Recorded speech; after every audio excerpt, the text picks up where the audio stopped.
எப்படி சினிமாவில் ஒரு ட்ரெண்ட் செட்டராக இருந்தாரோ, எத்தனையோ பேரியரை உடச்சி, எத்தனையோ தடைகளை உடச்சிட்டு தான் அவர் அந்த லெவலுக்கு வந்தார். உங்களுக்கு தெரியும், உங்கள் எல்லாருக்குமே ஒவ்வொருத்தருக்கும் தெரியும் நான் என்ன சொல்ல வரேன்னு. நான் பேர் சொல்ல விரும்பல.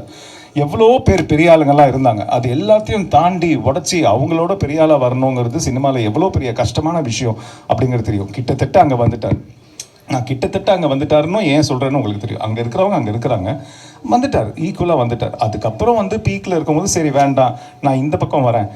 அங்கே சாதிச்ச தெரிஞ்சவருக்கு இங்கே சாதிக்க தெரியாதாங்க, அங்கே வந்து ஜெயிக்க தெரிஞ்சவருக்கு இங்கே ஜெயிக்க தெரியாதா, அங்கே தடைகளை உடைக்க தெரிஞ்சவருக்கு இங்கே தடைகளை உடைக்க தெரியாதா, அங்கே எதிர்ப்புகளை சமாளிக்க தெரிஞ்சவருக்கு இங்கே எதிர்ப்புகளை சமாளிக்க தெரியாதா. எல்லாம் ஒன்று தான். இங்கே கொஞ்சம் அதிகமாக இருக்கும், அதை சமாளித்து வருவார் அப்படிங்கிற நம்பிக்கை ஒரு தமிழ்நாடு பிரஜையாக, ஒரு ஒரு முதலமைச்சரின் நலன் விரும்பியாக எனக்கு இருக்குது. அவருக்கு நான் ஓட்டு போட்டிருக்கிறேன். ஸோ நான் அது அவர்கிட்ட இருந்து எதிர்பார்க்குறேன். அந்த எதிர்பார்ப்பை நான் மட்டும் எதிர்பார்க்கல, தமிழ்நாட்டில் இருக்கிற ஒவ்வொருத்தவங்களும் எதிர்பார்க்குறாங்க. ஸோ நிச்சயமாக அந்த எதிர்பார்ப்புக்கு எந்த விதத்துலேயும் அவங்களுக்கு ஏமாற்றத்தை கொடுக்காம முழுசாக இன்னும் 100%, 200% அவங்களை திருப்திப்படுத்துகிற மாதிரி தான் ஒரு ஆட்சி நடத்துவார் அப்படிங்கிறது நான் இந்த நிமிஷம் வரைக்கும் நம்பிட்டு இருக்கிறேன். இனிமேலும் அதான் நான் நம்புகிறேன்.